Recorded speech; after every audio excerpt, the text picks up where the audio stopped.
I just finished 3D printing some of these pieces. These are speaker mounts that go into a log wall. So I just drew these up in CAD fairly quickly. It's just a curve right here that matches the log wall. So I can stick this right in, put 2 screws in, and then it'll go in between the logs. That way you're not drilling into the log face. And then the speaker goes right on the stub mount right there. Now you can just take the speaker mount, stick it right in between the logs, and it's actually a really good fit. I'm really happy with that.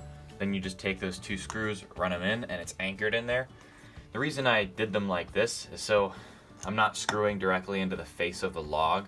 Just in case I ever want to remove them or move them, it's just screwing in between the 2 logs. It causes less damage and it won't be noticeable if I wanted to take them out. And here's just the model I have here. Pretty simple, not too complicated. Just the hardest part was matching the geometry of the curves on either side to the actual logs. So I had to do a few revs. I'd draw it up and then print it out, match it with the log. It didn't quite fit. Change something, print it out again, didn't quite fit. And on the 3rd try, I got it just perfect. I drew this up in FreeCAD. FreeCAD's a free CAD software, and it's pretty capable. It has its issues, but it can do a lot of stuff.